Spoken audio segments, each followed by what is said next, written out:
Ancient myths are filled with jerks. That's the most grown-up word YouTube will let me use this early in the video. Gods, heroes, mortals, monsters, no matter how much you love or even worship a figure from mythology, there's no denying that even the most divine, noble, and righteous of characters have their jerk-hole moments. These jerk-holes come in all shapes and sizes. Kings who would rather feed their daughters to leviathans than let their workers unionize, gods who chain up and abandon adorable doggos who'd never been anything but good boys. Basically anyone who inflicts undue misery on someone else is a jerk, or at the very least having a jerk-hole moment. The extraordinary amount of jerks in myth is what makes the figures who are known for their wisdom and sense of justice all the more interesting. They're exceedingly rare, but when a deity is described as a mediator and settler of disputes among the gods, you know two things. One, they're wise. Two, they're not a jerk. And trust me when I say those rules apply to today's subject of discussion, the Egyptian god Thoth. He wasn't a violent deity, but he was a force to be reckoned with, and if he or someone he cared about wanted something, he made sure they were going to get it. And the best part is, he was on our side. It's because of Thoth that humanity learned how to write things down, could enjoy what the afterlife had in store for them, and in one particularly disturbing myth that will almost definitely get this video demonetized, he saved Egypt from being destroyed by the god of chaos. Before we dive into Thoth's amazing and messed up mythology though, I want to say thanks to our sponsor Babbel, whom he'd definitely approve of. Similar to how Thoth blessed humanity with written language, today's sponsor Babbel blesses its users with the ability to speak new languages. Babbel is the #1 language learning app on the planet. It teaches you real-world, practical conversations in bite-sized, 10-minute interactive lessons designed by real language experts. I think it's pretty easy to see from what I do for a living that I am fascinated by other cultures, but I often like to make jokes that I'm an uncultured swine because I am. Thanks to Babbel, that's going to be slightly less true going forward though, because I'm using the app to learn Spanish, a language that my high school teacher failed to pass on even a single syllable of. There's a lot of language learning apps out there, but none are quite like Babbel, which uses scientifically proven strategies to help you start speaking a new language in as little as 3 weeks. The best part is that unlike other apps and classes you may have taken in the past, lessons prepare you to have practical conversations about travel, business, relationships, and more. And you can learn using whatever tools are best for you. Traditional lessons, podcasts, games, videos, even live classes. So if you want to start speaking a new language and get 60% off your membership, hit my link in the description or pinned comment. With a 20-day money-back guarantee, you've got nothing to lose.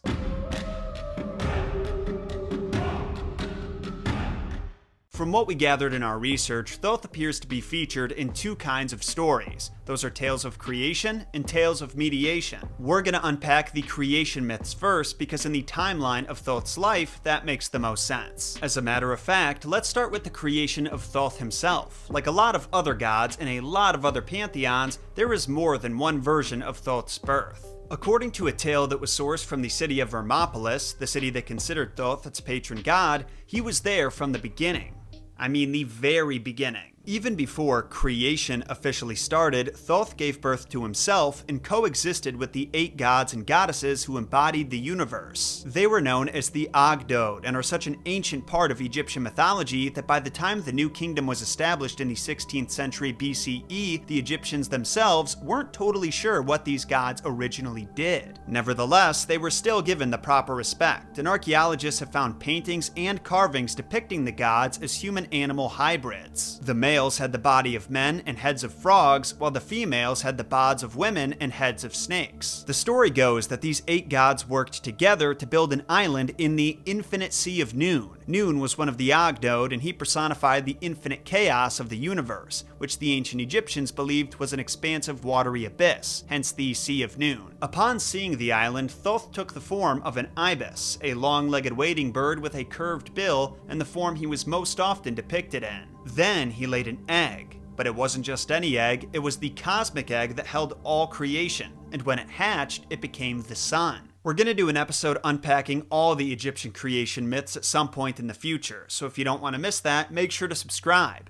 but you can already see the important role he played in the creation of creation itself. Interestingly though, there is another story that says Thoth was created from the lips of Ra at the beginning of creation, and where he describes himself as the eldest son of Ra. If you dug real deep, you could also find myths where he's said to be the son of Horus. The thing with Egyptian mythology is that people were allowed to bend the stories pretty much however they saw fit. So if you, hypothetically, wanted to get real weird with it and say that Thoth gave birth to Ra, while Ra simultaneously gave birth to Thoth, you wouldn't be out of line. You'd be weird, but not out of line, and certainly not a jerk. In addition to creating the physical space that we humans inhabit, and just about everything in it, Thoth also blessed the ancient Egyptians with a writing system that we know as hieroglyphs. Hieroglyphs are little symbols that represent sounds we make with our mouth hole. I actually bought a book about hieroglyphs recently. I'm approximately one lesson in, but it's surprisingly easy so far. If you're looking to pick up a new hobby or a new tattoo, I'll put an Amazon affiliate link at the bottom of the description. Anyway, this is actually pretty ironic now that I think about it, but the story about Thoth creating written language for the Egyptians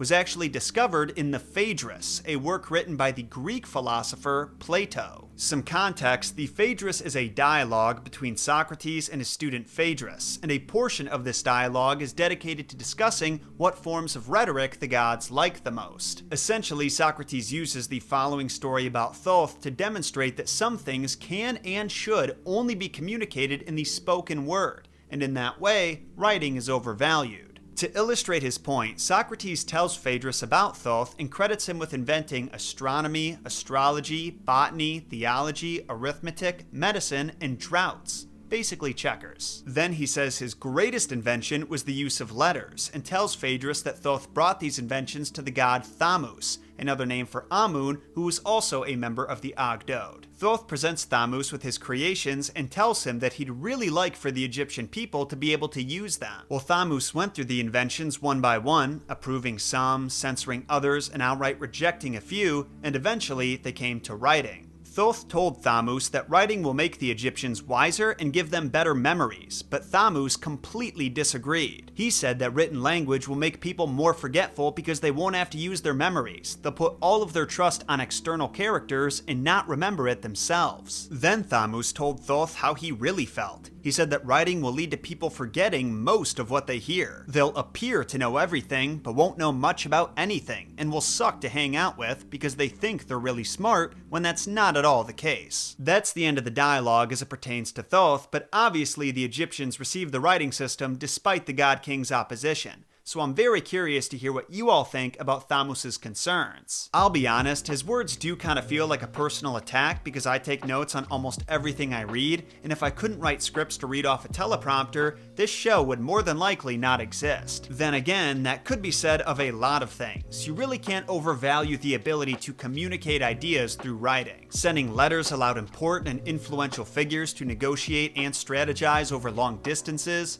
Warning labels stop people from drinking bleach just because they like the smell. The way I see it, Thoth gave humanity the tools and knowledge to shape our world the way he did the universe.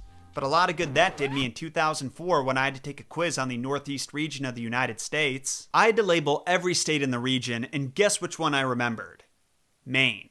Just Maine. I spent the rest of that semester in 4th grade making up for that F and finished with a B+. I was that close to straight A's. Thanks a lot, Thoth.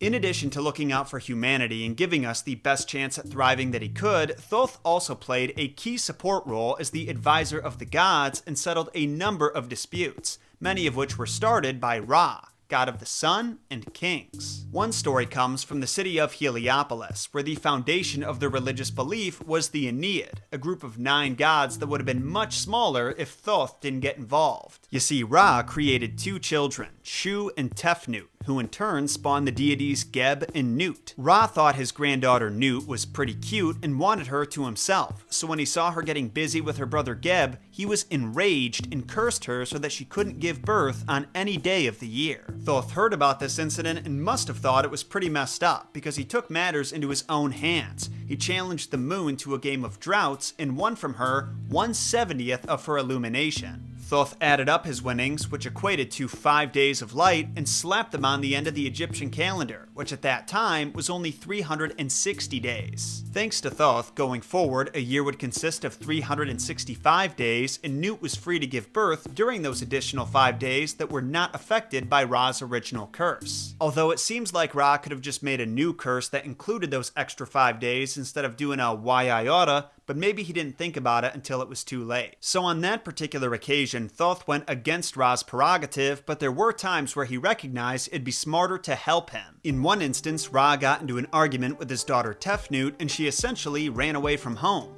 Then Ra realized he kind of needed his daughter for protection and sent Thoth after her. The wise god was able to track her down and approached her while disguising himself as a baboon. Despite his disguise, Tefnut identified the god of wisdom pretty much immediately and was about to attack him when he blurted out, "Fate punishes every crime." This made Tefnut pause just long enough for Thoth to start his spiel on why the goddess shouldn't attack him and come back home instead. He told her tales of Egypt's beauty, fables about strong animals allying themselves with the weak, and according to some legends, he requested that she calm down 1,077 times. We can't say for certain what it was that finally broke Tefnut's ironclad resistance, but ultimately Thoth convinced her to return home to her father. I'll be honest, I almost decided to leave this story out, but then I realized that Thoth treats Tefnut almost exactly the same way as he treats Kratos in the Fallen God comic series. Like Tefnut, Kratos is also running away from his home, and Thoth is just harassing him, repeating platitudes about fate and destiny to a point where Kratos thinks he's losing his mind. We even get to see Thoth in all of his forms, as a man, as an ibis, and as a baboon. Overall, I was disappointed in the Fallen God series and found it to be almost pointless, but I'll admit that the accuracy and specificity of this Thoth portrayal does make it better. Still not that good though.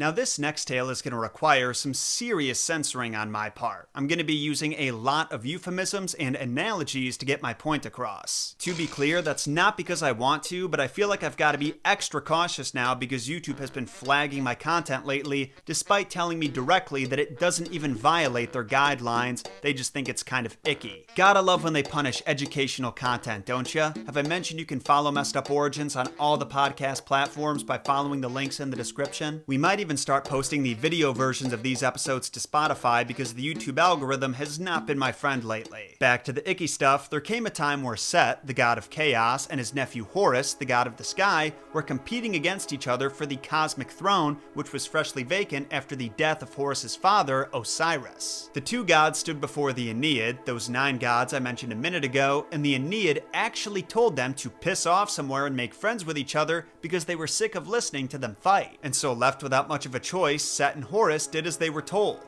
Sort of. Set invited Horus to his house for some nondescript merrymaking, but that's not the weird part. Where it gets weird is that after Horus fell asleep on the couch, his uncle Set took out his condiment spreading device and spread his mayonnaise into Horus's buns. Don't worry, YouTube censors, there's nothing inappropriate about that. He's just making him a sandwich. What Set didn't realize, though, is that Horus was awake, and he reached down to catch his uncle's mayonnaise in his hand. A little while later, he went to his mother Isis to ask for advice, and she was like, "Ew." And then she chopped off Horus's hand. After that, she rubbed some lotion on her son's condiment spreading device, and then put his mayonnaise into a container. Now, before we go any further, I want you to leave a comment telling me what you think she's going to use Horus's mayonnaise for, without looking at any others, because I'm gonna really enjoy how wrong everybody is. Honestly though, if you guess right, you might want to test your luck in Vegas. Then use your winnings to pay for a psychiatrist. The following morning, Isis went to Set's garden and spread her son's mayonnaise on some lettuce, which Set's gardener told her was the only thing the god of chaos snacked on. Fucking vegans. Later that day, Set made a stop at his garden for a snack and devoured the lettuce, which I guess he just thought was saltier than usual. Then he summoned his nephew so they could present themselves in front of the Aeneid once again and put his own plan into effect. Once in front of the Aeneid, Set made a bold claim. To the disgust of the governing gods, he said he was entitled to the throne after performing the labor of a man against Horus. Ha! Gay! It wasn't Set they were disgusted with, though. They berated and spat on Horus, who couldn't help but laugh. Horus told the gods that Set was a liar, and that if they wanted to know the truth, then they should call forth each of their condiments. That's when Thoth, who is not actually a member of the Aeneid but played his usual advisory role instead, used his magic on their mayo. To the surprise of Set, his baby batter showed up in the nearby marsh where Horus's mother secretly disposed of it. Meanwhile, Horus's juvie juice shot out the top of Set's head and formed a golden solar disk. Seeing that his plan completely backfired, Set tried to grab the solar disk and destroy it, but Thoth had already taken it and wore it as a crown on top of his head. Don't ask me why he wanted to wear a crown, but he did, and that's now something you can't unknow.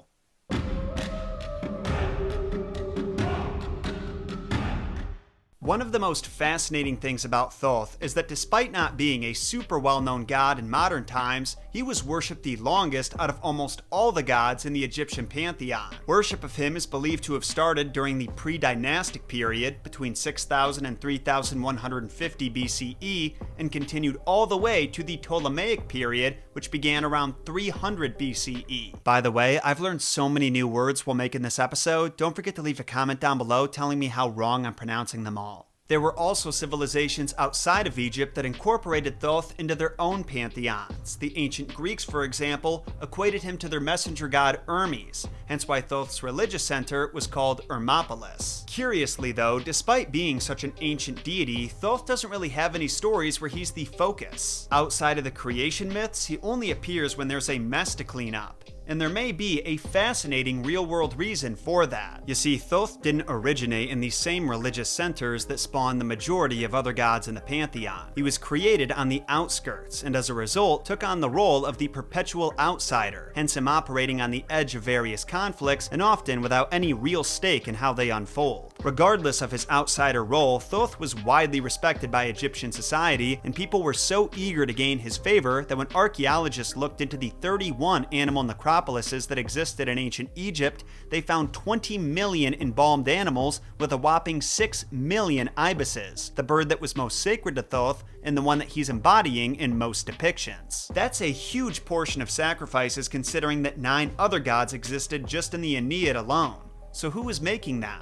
Well, as the god of writing, we know that Thoth was the patron god of many scribes living in Egypt, but there obviously couldn't have been that many scribes living in a society that was mostly illiterate. So I'm thinking that maybe folks were trying to curry favor with the gods involved in the judgment of their souls. You see, to the Egyptians, life after death was not guaranteed. If you didn't live a life that was more honorable than not, there was a chance that your soul would be devoured by Ammit and obliterated out of existence. Try to picture what nothing looks, sounds, smells, tastes, and feels like. That's what you would be. In order to avoid that fate and be blessed with a blissful life in the field of reeds, your heart had to be placed on a scale and weighed against the feather of truth. If you were deemed unworthy, the last thing you'd ever see would be Ammit eating your heart. But if the gods liked you, then you'd be given a royal welcome into the kingdom of Osiris. The gods who attended the heart-weighing ceremony varied depending on who you asked and what time period you were in, but one god who was consistently present was Thoth. He was responsible for writing down the verdict of the heart-weighing ceremony, though we aren't exactly sure what the purpose of this was. Maybe they needed to have an official record of the people who were erased from existence for, like,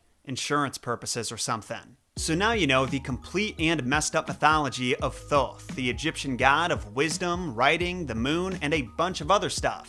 But your journey doesn't have to stop here. If you want to continue learning about Egyptian mythology, then I recommend you check out my episodes on Ammit and Osiris, or even vampires. And to those who want more messed up mythology and folklore sent to their sub box and recommended feed every single weekday, hit that subscribe button and turn notifications on. You can expect more deep dives like this episode every Thursday around 3 p.m. Central. I'll see you all next week when we dive into the messed up origins of Coco Melon. Until we meet again, my name is John Solo, and don't forget, John shot first.